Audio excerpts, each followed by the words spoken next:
Okay ဒီ version 1.5.1 မှာဒီ edit ပါလာတဲ့လှုပ်ဆောင်ချက်တွေရယ်ပြီးတော့ဒီပြောင်းလဲသွားတဲ့လှုပ်ဆောင်ချက်တွေကိုဘယ်လိုရှင်းအသုံးပြုရမလဲဆိုတော့ကိုရှင်းပြပေးပါမယ် Okay ဘာတွေ edit ပါဝင်လာတယ်လဲဆိုရင်ဒီ agent ငွေတင်းငွေထုတ်လေး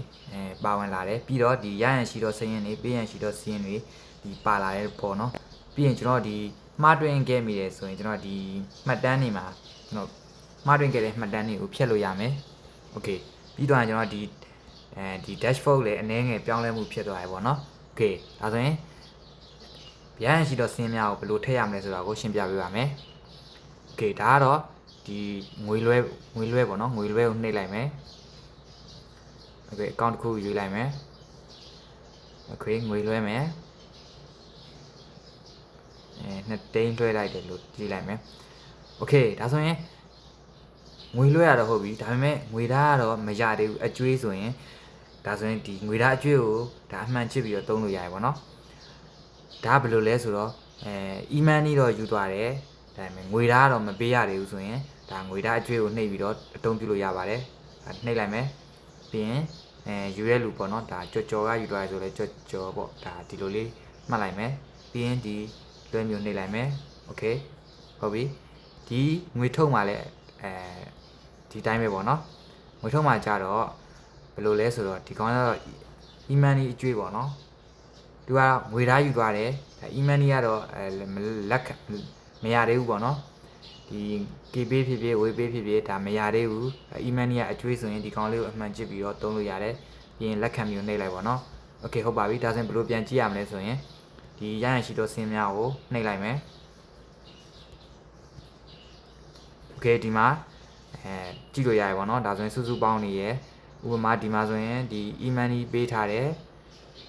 ကိုကဘာပြန်ပေးရမလဲငွေသားပေးရမယ်ပေါ့နော် sorry ငွေသားရရမယ်โอเคဒါဆိုရင်ကြောကနေပြီးတော့လာပြီးတော့ပေးပြီပေါ့နော်ဒါပေမဲ့ तू ကငွေသားလည်းပေးဒါဖြစ်နိုင်တယ်လို့ဒါ K ပေးတာလည်းဖြစ်နိုင်တယ်ပေါ့နော်ဒါဆိုရင်ဘယ်လိုလုပ်ရမလဲဆိုရင်လာပြီးသွားပြီဆိုရင်ကျွန်တော်တို့တစ်ချက်နှိပ်လိုက်မယ်ဒါဆိုရင် तू ကငွေသားနဲ့ပေးတာဆိုရင်ကျွန်တော်ကငွေသားနဲ့ပေးလိုက်မယ်ဘဏ်အကောင့်နဲ့ပေးတာဆိုရင်လည်းဒါဘဏ်အကောင့်ကိုเนาะ तू ပေးတဲ့ဘဏ်အကောင့်ကိုထည့်လိုက်မယ်ပေါ့နော်โอเคဒါဆိုရင်ကျွန်တော်ငွေသားနဲ့ပဲပေးလိုက်မယ်ငွေသားနဲ့ယူလိုက်မယ်ပေါ့နော် sorry โอเคဒီကြောကိုလည်းဇော်ကိုလည်းယူလိုက်မယ်သူလည်းငွေသားနဲ့ပဲယူလိုက်မယ်โอเคဟုတ်ပါပြီရရင်ရှိတော့စင်းရတော့ဒီတော့ပါပဲပြီးရင်သူ့ကိုဒီမှာပေါ့နော်ဒီdate လေးကိုရွေးပြီးတော့လည်းစစ်လို့ရတယ်ပေါ့နော် date လေးကိုရွေးပြီးတော့စစ်လို့ရတယ်โอเคဟုတ်ပါပြီဒါဆိုရင်ပေးရန်ရှိတော့စင်းများပေးရန်ရှိတော့စင်းများကဘယ်လိုလဲဆိုတော့ဥပမာကိုကဥပမာကျွန်တော်ကဒီ e-money လိုနေလို့ဒါ agent ရှန်နေအလွယ်တကူပဲလှမ်းပြီးတော့တောင်းလိုက်ပဲနော် e-money တောင်းလိုက်တယ်ကိုကငွေသားမပေးရသေးဘူးဆိုရင်ဒီ function ကိုတုံးလို့ရတယ်ဥပမာကိုကငွေသားယူပြီး e-money မပေးရဘူးဆိုရင်လည်းဒီ function ကိုတုံးလို့ရတယ်ပေါ့နော်ဒါဆိုရင်ဘယ်မှာတုံးရမလဲဆိုတော့ဒီ agent ငွေတွင်းငွေထုတ်မှာအတုံးပြရမယ်โอเคဒါဆိုရင်ငွေတွင်းမယ်ပေါ့နော်ငွေတွင်းမယ်ဆိုတာကအကောင့်ထဲကိုငွေတွင်းမှာဖြစ်တဲ့အတွက်အကောင့်ထဲကိုငွေတွင်းမယ်ဟုတ်ပြီ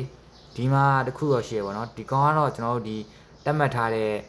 ဒီအကောင့်မှာတက်မှတ်ထားတဲ့ဟို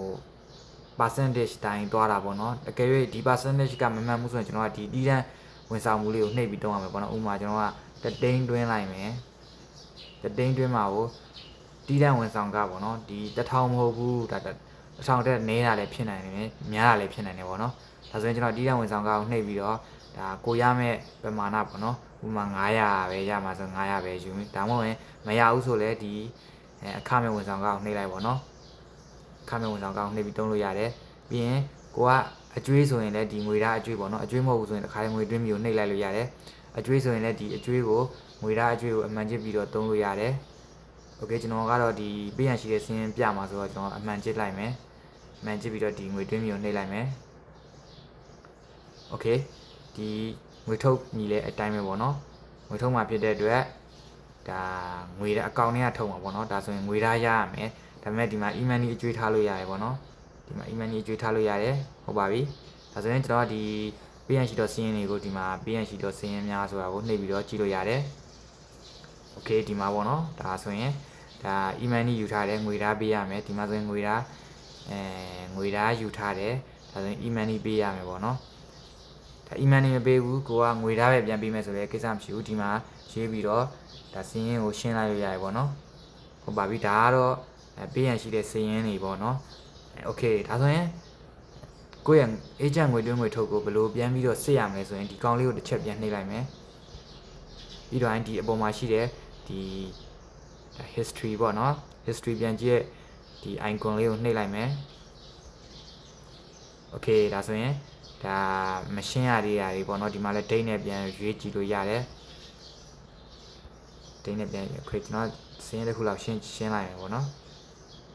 ဒီကောင်စင်းတစ်ခုရှင်းလိုက်မယ်ဝေဒပြင်မယ်လုပ်လိုက်မယ်ပေးလိုက်မယ်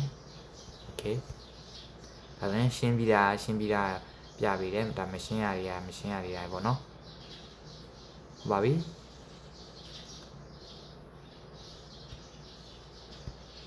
ဒါဆိုရင်ကျွန်တော်မှတ်တမ်းတွေဘယ်လိုပြန်ဖြတ်ရမလဲပေါ့နော်မှားတွင်ပြီးရဲ့မှတ်တမ်းတွေပြန်ဖြည့်မယ်ဆိုတော့ဒီမှတ်တမ်းကိုနှိပ်လိုက်လို့ရတယ်ပြီးရင်ဒါကိုပြန်ဖြတ်မဲ့စင်းတွေကိုနှိပ်လိုက်လို့ရတယ်ပေါ့နော်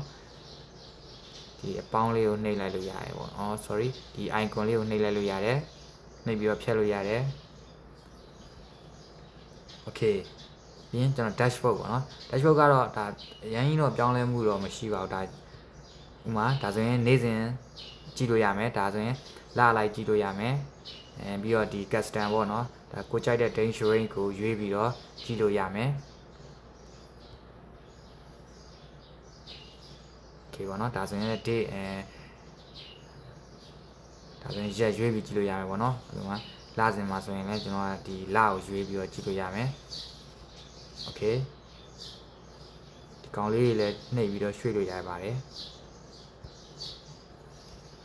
ပိုင်ခင်ဗျာဒီဗီဒီယိုလေးကတော့ဒီလောက်ပါပဲအကယ်၍